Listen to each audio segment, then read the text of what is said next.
Hello everyone, welcome back. Today I wanted to discuss something that a few people have asked me about: hedging in iron condors. If we need to hedge, where to hedge, and how much to hedge, right? So iron condor for beginners is nothing but selling a put leg and a call leg. So when you're selling the put leg at 15,500, you expect that the market will expire above 15,500. If you sell just the put leg, if the market expires above 1500, you get a profit of 1088. Now you're selling just a call.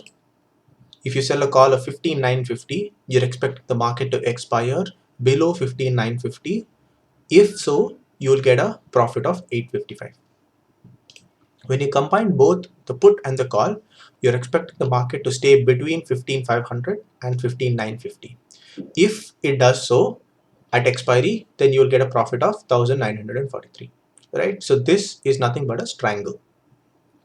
The problem is that what happens when market makes big drastic moves? So normally iron condor is nothing but a hedged strangle.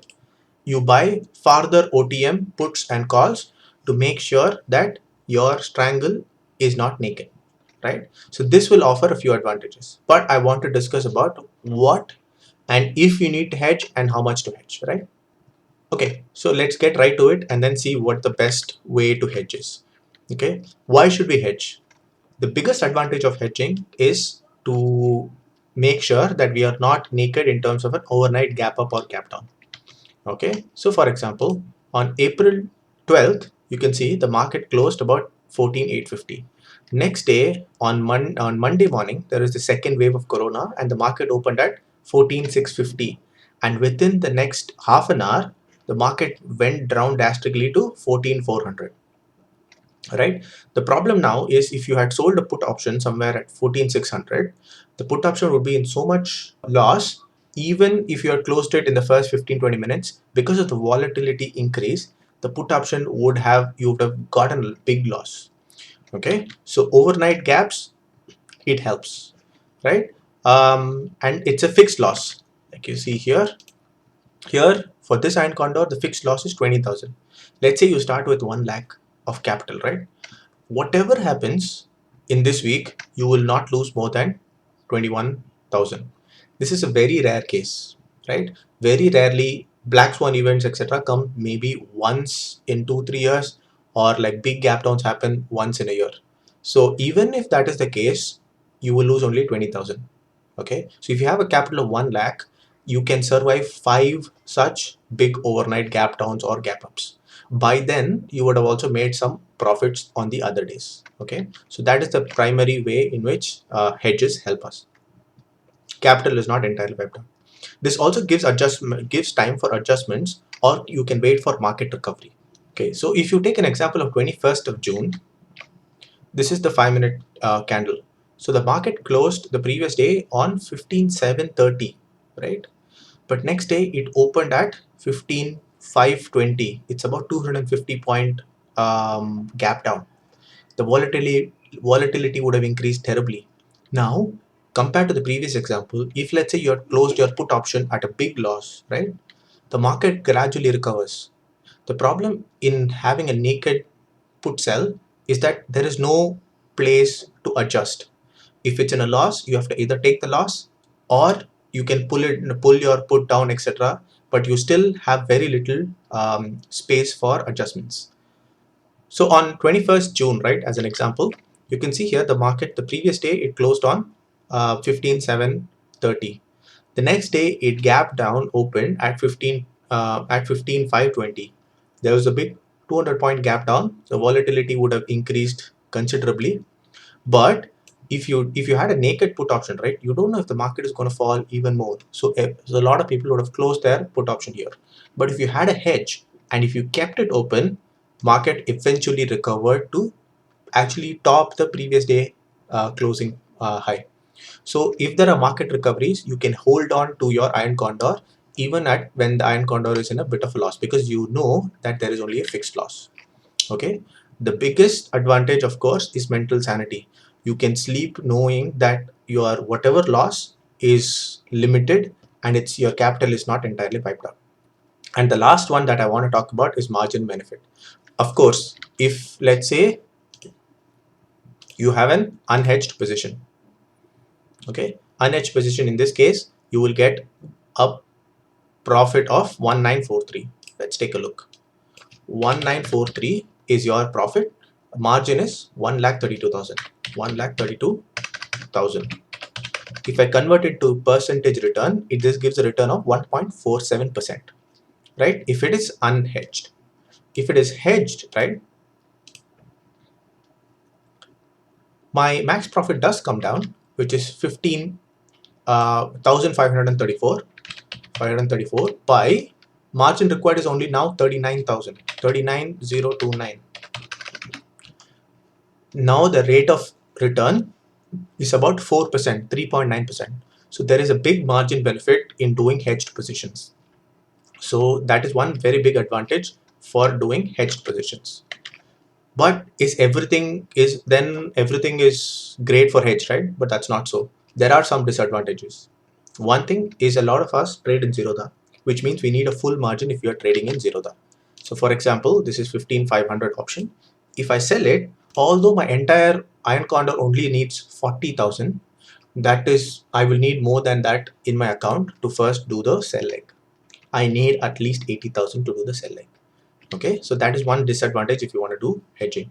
The next is there is a premium loss due to the buy leg. So if I look at how much I am paying as premium for the hedges, okay, I am paying 409 rupees out of my pocket, out of the profit that I am going to make. So in this case, I will need to pay 409. If let's say the market does not gap down or nothing happens, then I will lose this 409, right? The last one is very rare black swan events. So how often have you seen black swan events like Corona? The previous one was the Goldman Sachs, which was 10 years ago. There was demonetization in the middle, etc. But the amount of black swan events are very rare. So is it even worth it? Okay. The last one is protection is only after hedge leg is breached. So for example, if the market gaps down like 200 points, right? If it gaps down somewhere at, you've sold 15,500. If the market gaps down at 15,400, you won't get any protection. It is your max loss is fixed, but it's only fixed beyond 15,200, right? Until then, there is still considerable loss. However, the thing is, given all of these disadvantages, because of margin benefit and the fact that capital is not entirely wiped out, right? Hedges are very important, at least from my perspective. So given that hedging is important, how do we hedge? Do we do a wide hedge or a narrow hedge? If it's a wide hedge, means instead of like a 300 point hedge, what we are hedging is about 1,000 points, let's say. So this is a very wide hedge. You will get more profit. Okay, your max profit from 1,500, it's come to 1,800, but you also pay more margin. So if you do a very narrow hedge, my max profit is only 1,000 rupees. Okay, but the margin needed is also, I think this margin needed might not be accurate, but this margin needed is also greatly reduced. Okay, here I have done only a 100 point hedge, right? So my max loss is also very low. Okay, now the question is, do we do wide hedge? In wide hedge, you pay less premium for the buy hedge, which is more profitable, but you have very little protection, and there is more risk and there is more reward. Margin benefit is not that great. In a narrow hedge, like I showed you, there is more premium paid, which means there is less profit, but there is good protection from overnight risk, which means that there is less reward, but there is also less risk, and there is also better margin benefit. So given these two issues, what I have done is I tried to figure out when I started Iron Condors, I tried to figure out what is the best hedge distance, right? Should I start at 50, 100, 300 point, 500 point, 1,000 point, etc. Okay, so what I've done to calculate the ideal hedge distance is I've taken every single possible spread distance, 50 point spread, 100 point spread, etc. What is a 50 point spread? 50 point spread means you sell 15,500 PE, you sell this, and you buy 15,450 PE. At the same time, you sell 16,000 call and you buy 16,450 50 call. Okay, so this will be a 50-point spread.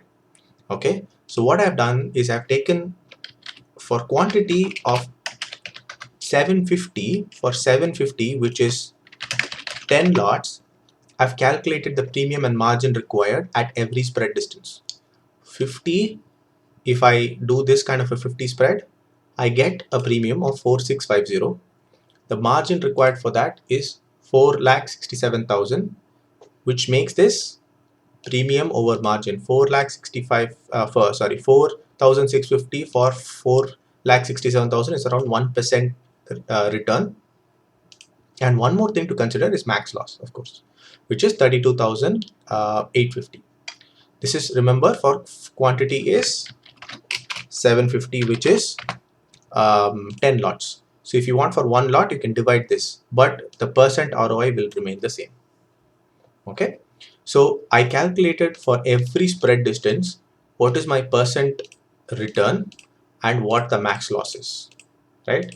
So here, as you can see here, as my spread distance increases, right, my percent ROI increases for a while. After that, it is the same almost. You can say 2.8, after that it's 2.7, 2.7, 2.6, 2.5. Why? Because your margin benefits keeps decreasing. Now your max loss, as spread increases, your max loss consistently increases. From 32,000, your max loss is 67, 1 lakh, all the way up to 6,50,000.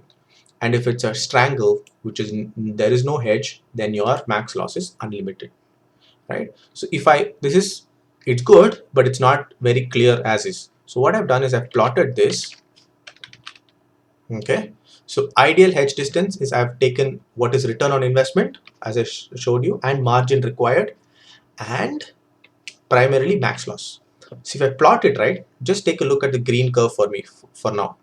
So as I increase my spread distance, right, my percentage return goes from 1% up to 2.7, 2.8%.